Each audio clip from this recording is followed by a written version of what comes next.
Paano nga ba kami nakapag-open up ng tindahan dito sa Canada? So, before that, hindi siya madali. Bago kami nakarating kung nasaan kami ngayon. Yung unang trabaho ko is nakapasok ako sa isang kilalang supermarket. Nakapasok ako sa admin. Kaya lang yung binigay sa akin na trabaho doon is part-timer lang. So, yung asawa ko is estudyante. Yung sinasahad ko is not good enough para um, yung pang-araw-araw namin, hindi siya enough. Yung sa schooling kasi nila, yung allowed na mag-work sila as a student is 20 hours lang a week. Nag-try naman yung asawa ko na mag-work kaya lang um, ang hirap, nahihirapan siya dahil mahirap yung pag-aaral din dito. Kailangan niya mag-focus. So ako, kailangan ko maghanap ng work wherein makakasuporta sa amin sa pang-araw-araw, pangbayad ng bills. Malaki yung bills dito sa Canada ha. Rent, kuryente, tubig, lahat-lahat, pagkain. And then, hindi rin pwedeng wala kang sasakyan dito kasi kawawa ka as in. Kumuha rin kami ng sasakyan dahil nga mahirap yung transportation dito. Knowing na yung Canada is napakalaki, yung pinaka-leisure lang talaga dito is yung mag-travel ka kapag summertime. And then, mas mahihirapan ka kapag winter time kung wala kang sasakyan. Kasi maglalakad ka talaga papunta ng bus. Mahirap talaga, kaya parang wala kaming choice na kailangan talagang kumuha ng sasakyan dahil yung transportation dito kung saan kami, kung saan yung province namin is hirap yung transportation. Not unlike yung mga sa city is maganda yung transportation nila. Hindi siya mandatory na kailangan may sasakyan ka. So kapag kumuha ka ng sasakyan, kailangan meron ka ring insurance kasi hindi i-release yung sasakyan kung wala kang insurance. Like for example, actually hindi siya monthly, bi-weekly yung bayad ng sasakyan dito. Let's say yung bi-weekly mo is like $400. Sa isang buwan is $800 siya. Then, nagbabayad ka rin ng insurance. Yung insurance usually nagre-range rin siya ng 300 to 400 a month. So, malaki talaga. Kahit na nagtatrabaho ka na full-time, kailangan mo talagang maghanap ng part-time para ma-cover up lahat ng expenses. And at the same time, mabili nyo kung ano yung gusto ninyo na pagkain. Pero kung isa ka lang na nagwo-work and then doing the part-time, yung luho, parang isi-set aside mo muna. Isa-sacrifice mo muna yon. Yung asawa ko naman, nakahanap siya ng part-time. Yung nahanap niya is panggabi. Papasok siya ng around like 10, uuwi siya ng mga 2, 3, then papasok na naman siya ng 8 a.m. So, nakikita ko nahihirapan siya. So, sabi ko sa kanya, mag-stop ka muna, mag-focus ka muna sa pag-aaral mo. Ako na lang yung humanap ng pwede ako mag-part-time or mag-overtime na lang ako sa trabaho. Yun nga, nag-decide kami na mag-focus na lang muna siya sa pag-aaral. Ako na lang muna yung magtrabaho para sa amin. So, yung ginagawa ko is kapag rest day ko, pinapasukan ko kasi usually kapag pinasukan mo yung rest day mo dito sa Canada, yung binabayad sa'yo is 1.5. Like for example, yung sweldo mo is $18. Yung $18 na yon, i-divide mo siya ng 2. So, roughly mga 9. So, 18 plus 9, yung per oras mo is 18 plus 9, mga $27 per hour. So, malaki siya. Doon ako bumabawi para mas lumaki ng kaunti yung sinasahod ko bi-weekly. Bi-weekly naman yung sahuran dito sa Canada. So, kailangan lang talaga marunong ka mag-manage, meron kang control din.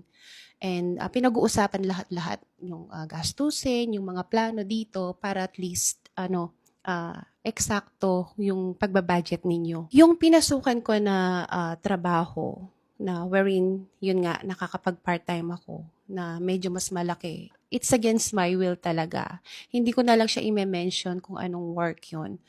Pero kumbaga kahit ayaw ko yung work na yun yung medyo mataas yung sahod. So kaya pinasukan ko. Alam mo yung yung trabahong panglalaki talaga as in nagda-drive ako ng Lyft yung nagbubuhat kami ng mga halaman, ng ilang pieces yun, mga 600, 700 pieces yun. And then, 2 room pa yun. So, like 1,400. Bubuhatin mo, ililipat mo sa isang room. Ganun yung naging work ko dito. As in, you don't have like an option.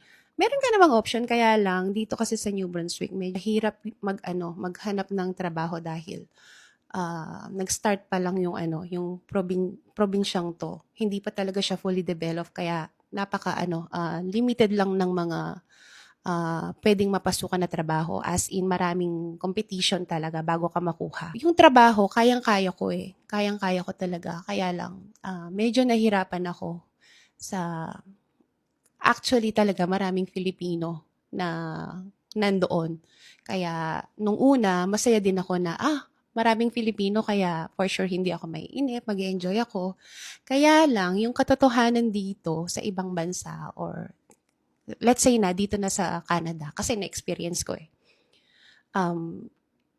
Kung saan pa maraming mga Filipino, doon mo hindi may iwasan yung yung na may nagiging problema.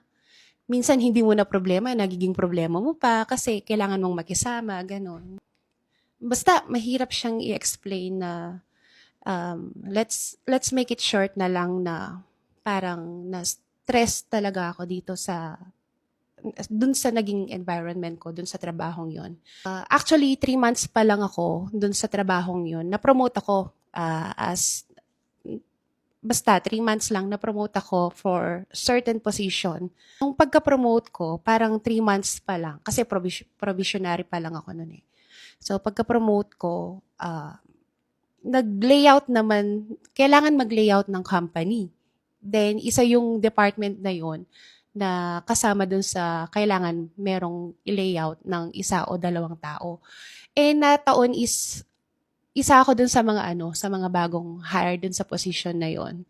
So, parang alam ko na ako yung aalisin kasi nga ako yung pinaka-recent na nakapasok dun sa position na yon. And yun nga, na naisip ko na ako yung aalisin. Ako nga yung inalis kasi nga ako yung bagong hire. So, expected ko na yon.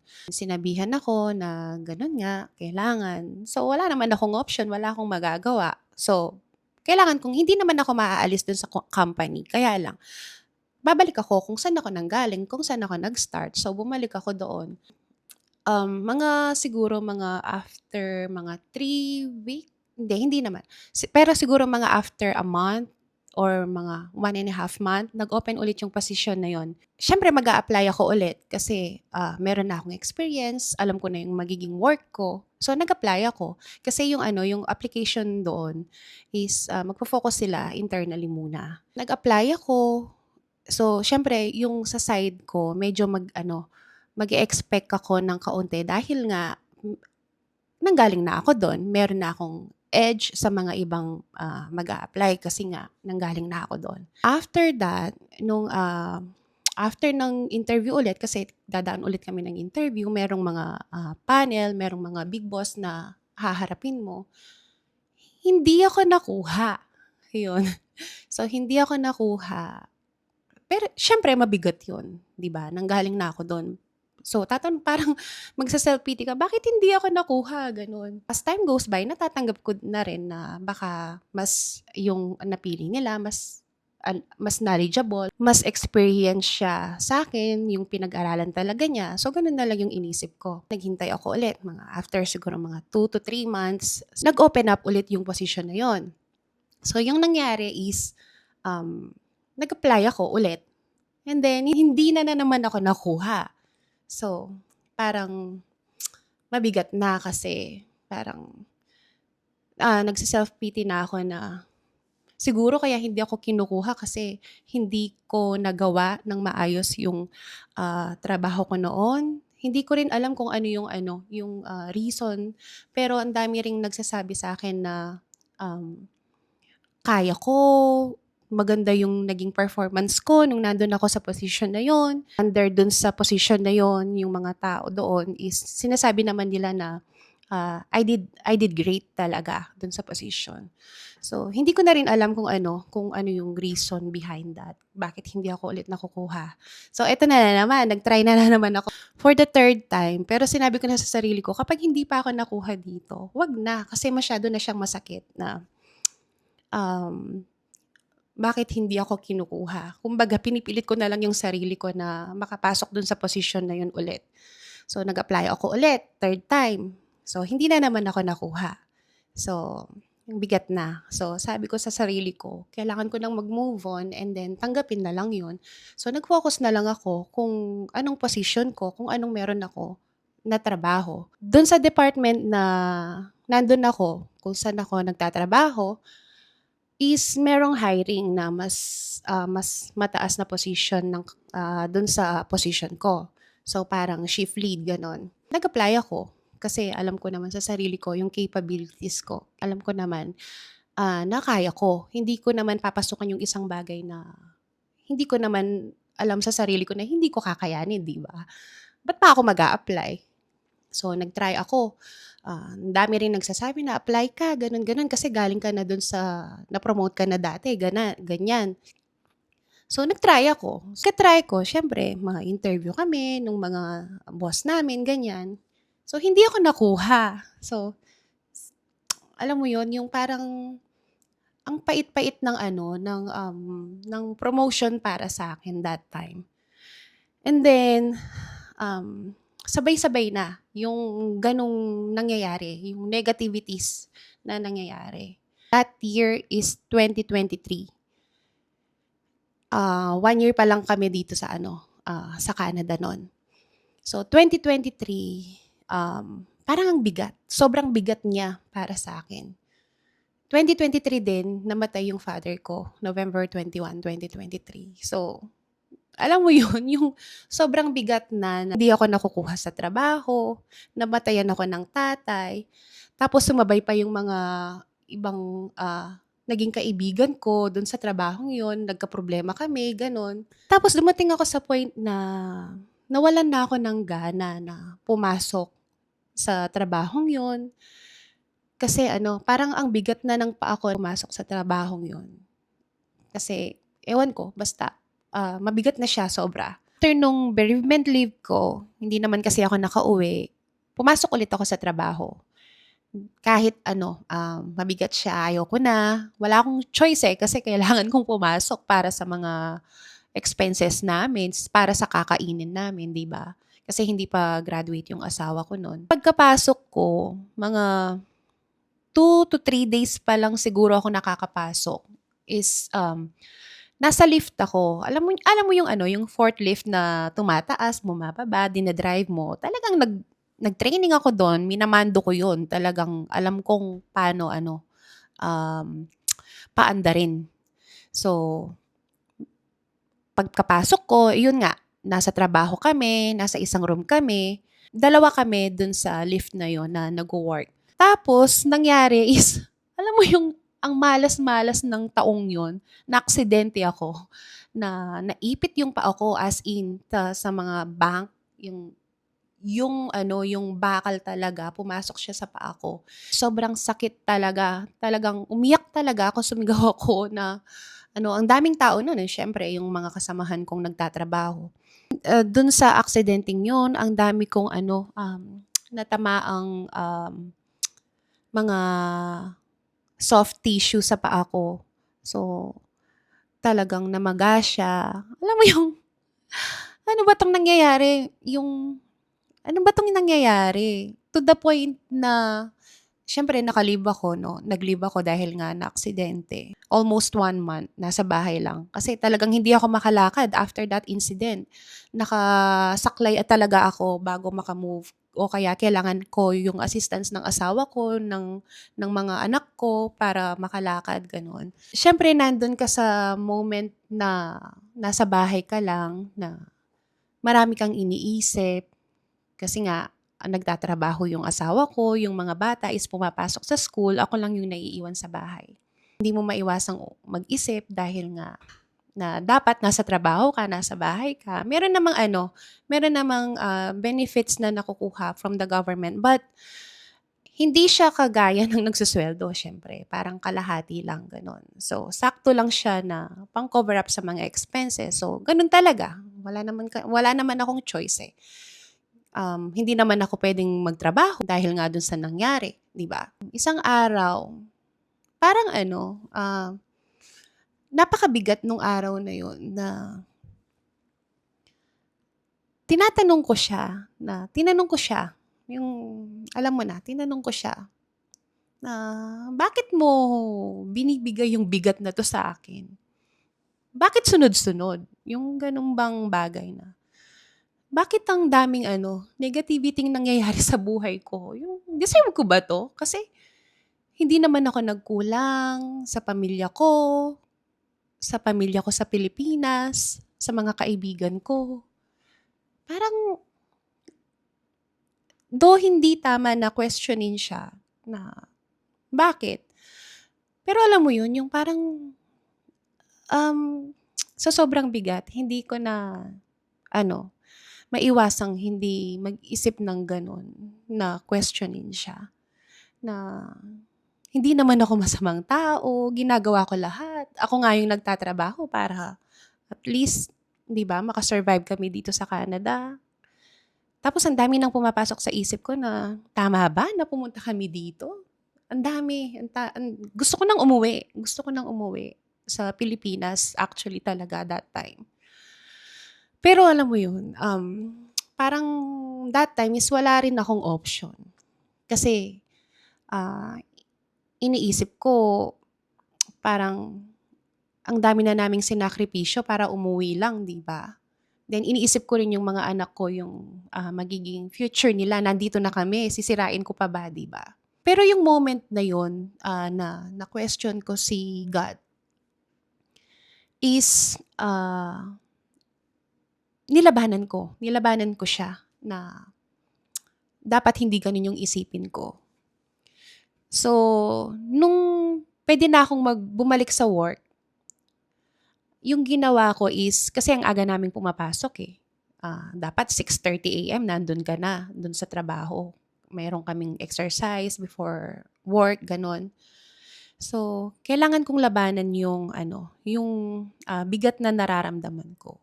So, yung naging sandalan ko nun is, ah, mag-play ako ng mga songs, ng worship songs every morning before ako pumasok. So, dun ko ano, dun ko nilabanan yung bigat ng loob ko. 'Pag nakakarinig ako ng mga gano'ng mga kanta na ano, nagiging calm ako, nagiging, parang, magaan yung pakiramdam ko before ako pumasok sa trabaho. As I've said na parang ang bigat ng pumasok sa trabaho pero kailangan kong labanan, 'di ba? Kasi kailangan ko magtrabaho. And one day, nung pumasok ako sa ano, sa trabaho, ano, before kami exercise, yung isang katrabaho ko, na-mention niya na hiring dun sa isang Asian supermarket. Nung narinig ko yun, ang saya ko lang. Hindi ko naman iniisip na, kung mag-a-apply ako dun makukuha ko kaagad, 'di ba? Parang yun yung naging daan na para makaalis ako dun sa trabahong yun. Parang, ewan ko, angel in disguise lang talaga na narinig ko lang yon. Sakto kinabukasan is rest day ko. That day, nung pagkagising ko, nung rest day ko nga, pagkagising ko wala akong balak na mag-apply or whatsoever. Isip ko lang na, ay meron pa pala akong ano, naka-print na resume dito sa bahay. Sakto yung sasakyan nun is nasa bahay, yung asawa ko nun is ano, walang pasok sa trabaho. Sabi ko sa kanya, punta lang ako dun sa Asian store na yon. Sabi ko sa kanya, ipapasa ko yung resume ko. Then, "Oh sige," sabi niya, "tapos bili ka na rin ng gulay." So, ako hindi naman talaga ano, na ipapasa ko lang then bibili lang ako ng ano, ng gulay. Actually, naka-shorts lang ako no'n talaga. Kasi, parang ano lang, bigay ko lang yung resume at least 'di ba, iabot ko lang kung sino yung puwedeng mag-accept ng resume na 'yon. And then sakto nung pagkabigay ko doon, yung, anak ng ano, ng may-ari nandun siya. So, Ibang lahi sila actually. Sobrang bait na pamilya. Sobrang bait ng pamilyang yun. Sobra-sobra talaga. Nung pagkaabot ko dun sa dun sa resume, tinanong niya ako, "Ate, are you the one who's applying or your friends or one of your family?" Ganun sabi niya sa akin. Sabi ko, "Ako yung mag-a-apply." Sabi ko sa kanya. Um, I just wanted to try. Sabi ko, baka naman, sabi ko sa kanya, I will be qualified naman in a way. Kasi nag-aral naman ako, nag-graduate naman ako ng college. Marami akong experience, especially sa sa sales talaga. Nag-managerial position naman ako sa sa Pilipinas. Kaya for sure naman meron akong guts para dun sa position na hinahanap nila. Actually, cashiering lang talaga yung kailangan nila.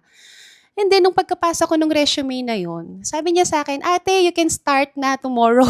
Ayun, ganun kabilis, as in. Sabi niya sa akin, mag-start ka na, and then, ako naman, sinabi ko naman sa kanya na meron pa akong trabaho, kailangan ko munang magpaalam. Siyempre, dapat kailangan mong magpaalam dito sa Canada ng at least 1 month. Kinabukasan is, nag-start na ako doon. Pumapasok pa rin ako doon sa dati kong trabaho din. Kasi kailangan ko munang mag-render ng 1 month. Pinayagan naman ako na 1 week na lang. Then, pwede na ako mag-resign. Pagka-resign ko, so focus na ako doon kasi na-hire naman ako as a full-time employee doon sa Asian store na yon. Yun na yung naging yung buhay ko, yun na yung naging araw-araw ko na pagtatrabaho. Sa araw-araw na pagtatrabaho ko doon, masaya ako. Sobrang saya ko na hindi ko nararamdaman na pagod ako. Though nakakapagod talaga din kasi cashiering ang daming tao eh. Ang daming mga Asyano, meron ding mga lokal. Maraming tao doon sa sa tindahan na pinagtrabahuhan ko.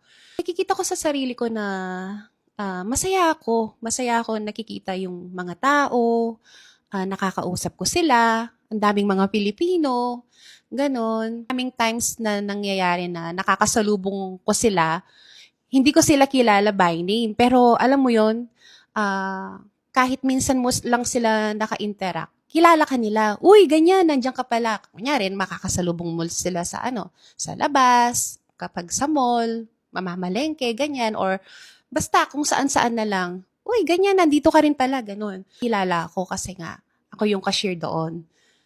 Ilan lang kami doon, 2, 3 cashier, pero mga Filipino kaming kinuha nila. Yun, naka 1 year din ako doon. Naka 1 year din ako doon sa trabahong 'yon. Napaka-bless ko lang na makapasok sa trabahong 'yon, lalo na yung mga boss ko, yung may-ari. Diyos ko Lord, sobrang bait. Alam mo yung salamat Lord na lang talaga na dinala mo ako dito, ganyan. Sobrang bait ng mga taong to. Dahil nga nag-e-enjoy ako, gusto kong makihalubilo sa mga ibang tao, especially sa mga Filipino. One day, nung mga magwa 1 year na ako doon, na-open up ko sa husband ko na gusto ko ngayon ng kahit maliit lang na tindahan. Nakinig siya sa akin na, oo naman, mangarap lang tayo, di ba? Libre lang naman, gano'n. Yung naging araw-araw na lang na sinasabi ko sa kanya na, alam mo yun, araw-araw, gabi-gabi, nagsisearch lang ako, nag-i-internet ako, nagsisearch ako ng mga paano maging posible yung makapagpatayo kami ng tindahan. I did research, matagal, as in, nag-research ako, papaano, transportation, lahat-lahat na. Nung nasa point na ako na meron na akong knowledge kung paano ipasok yung mga Filipino products dito sa Canada, inopen ko sa asawa ko. So, pinag-usapan namin, ganyan.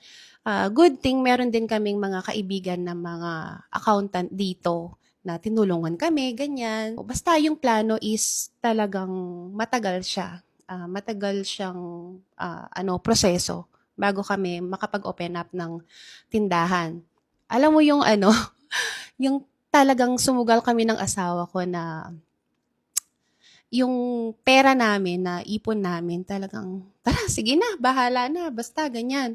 Siguro naman hindi, yung hindi tayo mababankrupt kasi pagkain to. Knowing naman lahat tayo, kahit wala ka ng pera, kakain at kakain tayo, di ba? Tapos yun, doon na nag-start lahat-lahat. So, nagplano, papaano, possible na lugar kung saan namin puwedeng tayuan ng maliit na tindahan. Pero siyempre yung plano namin yun is not being, ano naman, na maging kalaban nung naging trabaho ko. Sino yung naging inspirasyon ko para makapagpatayo ng tindahan. Malayo kami, as in, you need to drive like 30 to 40 minutes bago ka makarating dun sa lugar na yon, bago makarating kung saan namin tinayo yung Paborito Asian Market. So, alam mo yon na nung nandun na kami, nakatayo na yung tindahan, siyempre expect ko na yung, magagalit sa akin kapag nalaman nila na nagpatayo ako ng tindahan, kaming mag-asawa, na siyempre hindi mo maiiwasan na ang daming mga ibang tao, lalo na yung may kakilala na sa akin na, kinumpitensya niya yung ganyan, ganyan, ganyan, ganyan. Alam mo na yon, yung negativity ba? Pero alam mo yung isang taong iniisip ko lang talaga na magagalit sa akin is yung, owner ng pinagtrabahuhan kong Asian Market. Pero alam mo, pati yung yung anak niya, yung naging boss ko, hin alam mo yung yung sinuportahan pa nila ako na basta yung, sabi niya sa'kin, yung taong yun, yung may-ari, pati yung anak niya na, "Kung may kailangan ka lang, sabihan mo lang kami." Ganyan. Kung may kailangan ka, mag-message ka, mag-chat ka. So, basta sabihan mo lang kami. Money is not a problem, ganyan. Alam mo yung, Lord, bakit sobrang bait ng taong 'to? Thank you for giving them to me, to my life, na sila yung naging boss ko, sila yung naging inspirasyon ko. Actually, kaya nag-open up din ako ng ganitong I mean, nakapag-open kami ng ganitong tindahan is number one reason is yung admiration ko dun sa owner ng tindahan na yun. Sobrang ina-admire ko siya na sinabi ko sa sarili ko, I want to be like her. I want to be like them. Ganyan talaga. Na kung paano sila sa mga ibang tao, paano nila tratuhin yung mga customer na, alam mo yung parang pamilya nila na napakabait. Hindi basta, ang hirap i-explain yung kabaitan nila. Mapapa-thank you Lord ka na lang talaga. So, yun lang, masasabi ko lang is, ayokong umiyak. Ito na naman ako. Hindi, sabi ko sa sarili ko kanina, hindi ako iiyak. So, wait lang. Yung naging struggle ko, yung bigat ng loob na naranasan ko. Tingnan mo yun, no, na kahit anong pilit ko dun sa position na nanggaling na ako, na-promote ako, hindi ako matanggap-tanggap ulit. 3 times, tapos dun din sa department kung saan ako bumalik, nag-apply din ako, hindi talaga ako natatanggap. And then one day, inalign ako ni Lord, inalign ako ni God, kung saan talaga ako, kung saan yung plano niya para sa akin. Wait lang. So, nag-pause lang ako ng kaunti kasi nasa peak na ako ng magi-give up naman na naman ako sa pag-iiyak. So, alam mo yun, God really moves in mysterious way talaga. Ay, Lord. Yung alam mo yun, yung kapag talaga hindi sa'yo, hindi niya ibibigay. Kahit magmakaawa ka na ibigay sa'yo. Kahit anong pilit mo, hindi niya ibibigay sa'yo. Yung talagang para sa'yo, ibibigay niya in the right time. Sobra. Doon ko lang napagtanto na kailangan ko palang parang yung na-feel ko is ni-ready niya ako para dito kung nasan ako ngayon. Ni-ready niya yung sarili ko. Basta yung ni-ready niya ako yung bigat na naranasan ko para maging wait lang. Alam mo yun, yung para maging matatag ako. maging strong ako para pasukin kung nasaan kami ngayon. Ni-ready niya talaga ako. Ito yung will niya para sa akin. Ito yung binigay niya. Kaya sabi ko sa sarili ko talagang kumbaga na pinagdaanan ko lahat-lahat ng sakit, ng bigat ng loob, lahat-lahat talaga sobrang bigat. So sabi ko naman sa sarili ko na worth it naman kaming mag-asawa kahit papaano kung anong meron kami ngayon. And talagang pinagdasal ko sa kanya na, Lord, kung hindi para sa amin 'to, kung hindi para sa akin, wag mo nang ibigay. Pero binigay niya, eh. Thank you, Lord. Ayun siya. So, sabi ko sa kanya na na pagsusumikapan ko kahit anong mangyari. Pagsusumikapan ko na talagang pinagdasal ko sa kanya na wag mo akong bibitawan. Wait lang. Ibibigay mo sa akin 'to. Wag mo akong bibitawan, ha. Ang sabi ko sa kanya, diyan ka lang. Kapag nararamdaman mo na sumusuko ako, bigyan mo ako ng lakas ng loob. Ganun yung everyday na pinagdadasal ko sa kanya. So yun yung naging pathway ko para makapagpatayo kami ng tindahan namin dito sa sa Canada. Kaya nga sinishare ko ito. I-share ko to sa vlog ko is bigyan ko rin ng inspirasyon yung iba na kung ano yung pinagdadaanan natin ngayon na mabigat, masakit. Huwag niyo siyang kalimutan. Magdasal kayo sa kanya. Alam mo yun, nakikinig siya, totoo siya. Many times, proven ko na talaga siya. Si Lord is basta sobrang pasasalamat namin sa kanya. Ayun lang. Thank you for watching po. Good night.